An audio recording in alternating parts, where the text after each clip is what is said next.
Morehouse College president Benjamin E. Mays, who influenced King's spiritual development.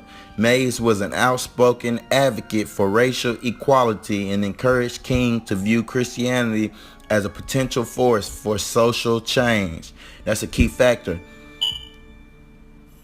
After being accepted at several colleges for his doctoral study, including Yale and Edinburgh in Scotland, King enrolled at Boston University. In 1954, while still working on his dissertation, King became pastor of the Dexter Avenue Baptist Church of Montgomery, Alabama. He completed his PhD and earned his degree in 1955. King was only 25 years old. See, 1955 is the year Rosa Parks bus incident happened in December 1955. King was put at a lead role in organizing and leading the bus boycott because at the time, Negroes, or whatever name they called us, Southern niggas at the time, LOL, we all indigenous, but we all think we know of that incident so well, so I'll skip it for now. Moving along. In January 1957, Martin Luther King Jr., Ralph Abernathy, and 60 ministers and civil rights activists founded the Southern Christian Leadership Conference to harness the moral authority and organizing power of black churches. They would help conduct nonviolent protests to promote civil rights reform. They would help conduct nonviolent protests to promote civil rights reform. They was promoting that shit. King's participation in the organizing gave him a base of operation throughout the South. You hear that? Base of operation throughout the South. That's government talk. That's Fed talk. As well as a national platform. They mean they want to be, he got to be heard nationally. The organization felt the best place to start to give African Americans a voice was to enfranchise them in the voting process.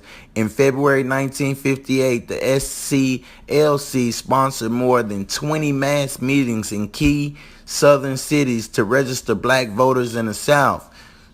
King met with religious and civil rights leaders and lectured all over the country on race-related issues. This is a key right here because this is a fact that is little known that took place after the sit-in arrest on October 19th. Martin Luther King was on probation. King was in prison for violating his probation on a traffic conviction. The news of his imprisonment entered the 1960 presidential campaign. Now remember, he already played a key role in getting people to sign up to vote.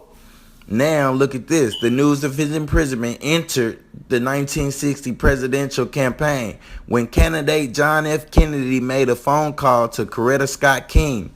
Kennedy expressed his concern for King's harsh treatment for the traffic ticket, and political pressure was quickly set in motion. King was soon released. See, that political pressure is a tantamount moving force in America. In the spring of 1963, Martin Luther King Jr. organized a demonstration in downtown Birmingham, Alabama. Entire families attended. City police turned dogs and fire hoses on demonstrators. Martin Luther King was jailed along with large numbers of his supporters, but the event drew nationwide attention. However, King was personally criticized by black and white clergy alike for taking risks and endangering the children who attended the demonstration. From the jail in Birmingham, King eloquently spelled out his theory of nonviolence. Nonviolence direct action seeks to create such a crisis and foster such a tension that a community which has constantly refused to negotiate is forced to confront the issue. By the end of the Birmingham campaign, Martin Luther King Jr. and his supporters were making plans for a massive demonstration on the nation's capital composed of multiple organizations, all asking for peaceful change. On August 28, 1963, the historic March on Washington drew more than 200,000 people in the shadow of Lincoln Memorial. It was here that King made his famous I Have a Dream speech, emphasizing his belief that someday all men could be brothers. This led to the Civil Rights Act of 1964, authorizing the federal government to enforce desegregation of public accommodations and outlawing discrimination in publicly owned facilities. This also led to Martin Luther King receiving the Nobel Peace Prize in 1964. See, this next act is what got the black, or whatever they want to call us back then, but I'll use it for now. This next pin on the storyline is what brought in a nationwide black mentality of letting go and letting God, which brings in a submissiveness of warriors of color to be docile or timid nature of is constantly, and it is constantly mistaken for being humble, when 95% of our people, whatever you want to call us, are passive, which is totally against our indigenous nature. But back to the topic at hand. I'm growing tired of history, but I'm almost done. Okay, on March 21st, 1965, approximately 2,000 people began a march from Selma to the Capitol in Montgomery. On March 25th, the number of marchers, which had grown to an estimated 25,000, gathered in front of the state capitol, where Dr. King delivered a televised speech. 5 months after the historic peaceful protest, President Johnson signed the 1965 Voting Rights Act. From late 1965 through 1967, Martin Luther King Jr. expanded his civil rights efforts into other larger American cities, including Chicago and Los Angeles. This is the problem with Chicago and Los Angeles now. We're the biggest gangbanging and gunslinging cities in America. But anyway, he met with increasing criticism and public challenges from young black power leaders. King's patient, nonviolent approach and appeal to white middle-class citizens alienated many black militants who considered his methods too weak, too late, and ineffective. These black militants were Nation of Islam, the Moorish Science Temple of America, and also the Five Percenters. See, now comes the reason why he was assassinated.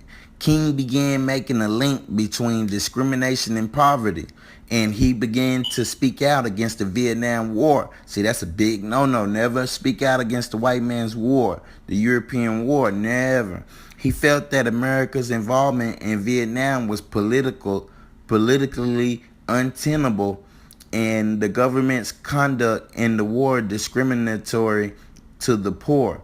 He sought to broaden his base by forming a multi-race coalition to address economic and unemployment problems of all disadvantaged people. Don't this sound familiar, everybody? This sounds just like the Malcolm X situation, where he went abroad and started worrying about overseas stuff and trying to get coalitions with mixed groups of people, and the white man don't like that. The devil don't like that.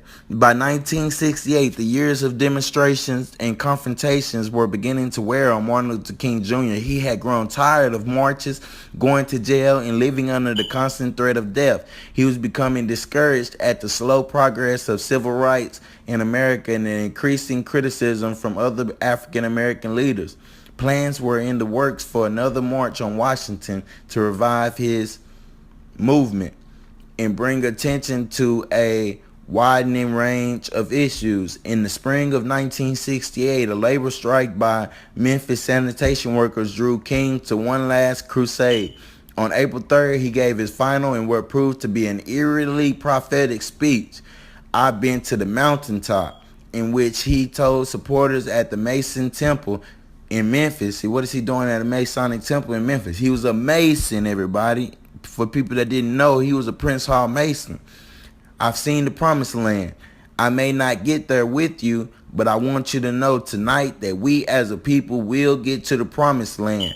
The next day, while standing on a balcony outside his room at the Lorraine Motel, Martin Luther King Jr. was struck by a sniper's bullet.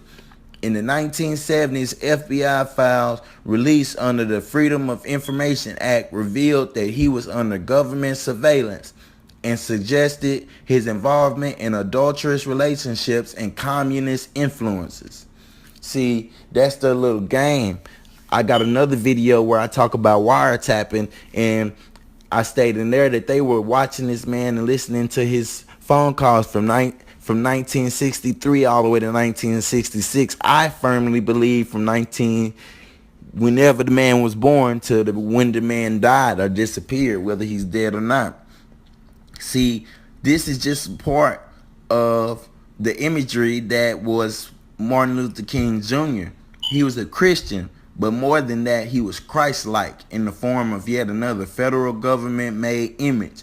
All the images of the government have federal holidays. I mentioned Christian and Christ-like because Christ means to smear, as in smear oil on your forehead or smear ashes on your forehead, like mark a cross on you, like smear campaign, like to down talk somebody, to whisper, the backbite, the stuff they talk about in the Quran.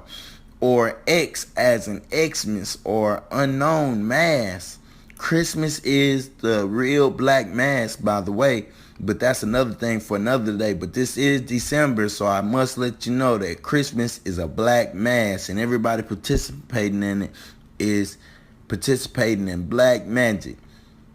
After the federal government creates an image and it serves its uses, no matter how good they served them, how well they portrayed their image, the smear campaign must follow. That's food for thought right there. For anyone who actually listened to the history segment of this video, the conclusion I'm about to state will be redundant. For those who skipped or couldn't discern what I have said, I must state that the federal government constantly creates and destroys images used to convey various messages and set social standards in all communities, in all countries, in all governments. It's the way they govern. Martin Luther King was not his name, but it is the image that is remembered and celebrated, not the man. These images are not new. They have been used since time began. They used the image of Martin Luther King for the sole purpose of making an indigenous warrior race along with our warrior relatives from Africa, though few as the Africans were out here in America. Through the image of MLK, we were groomed to be submissive and give up our natural warrior selves and our self-sufficiency. His dream painted a picture that integration would benefit us, when in all actuality it only benefits the conqueror, because it wasn't just the immigrant Europeans who are now operating under the misnomer of white Americans.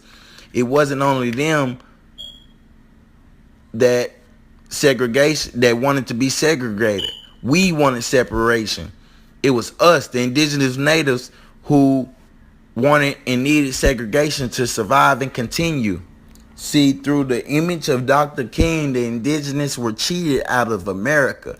This desegregation was the biggest blow to the indigenous of this land. It firmly integrated the European immigrant into American culture and society. I know I'm the first to say this, bro. That's because these dudes who are so-called viral on these various platforms are created federal government images themselves. Yeah, I said it and I stand on it, and by that, if someone is teaching any school of thought or any group of black, brown, aboriginal, African commission, whatever, any group of anybody, and they aren't exposing the fact that these people be plants and that through imagery anybody can be anything and anybody, then they are plants and agents and just images themselves, whether they know it or not, whether they like it or not. I've been offered the path many of times. I won't let myself be fake for nothing. For no amount of money, I refuse to be fake. I'm only me, indigenous realist, and I plan on exposing images created by and for government purposes to control, trick, and train our youth and us, period. The indigenous are on the rise, and I fly high on eagle wings. Some may understand everything I said, but it will fly over a lot of heads. I'm gone. I don't want to say too much and be killed or sacrificed. Not kidding. It's indigenous realists. Please like and share this video. Comment section is open to anyone. Positive or negative comments, it doesn't matter. The truth will be told. Either way, truth will be told on my channel. Subscribe and be on the lookout for new videos I have on the way about other images that were created by the conqueror to rule the conquered. I'm gone.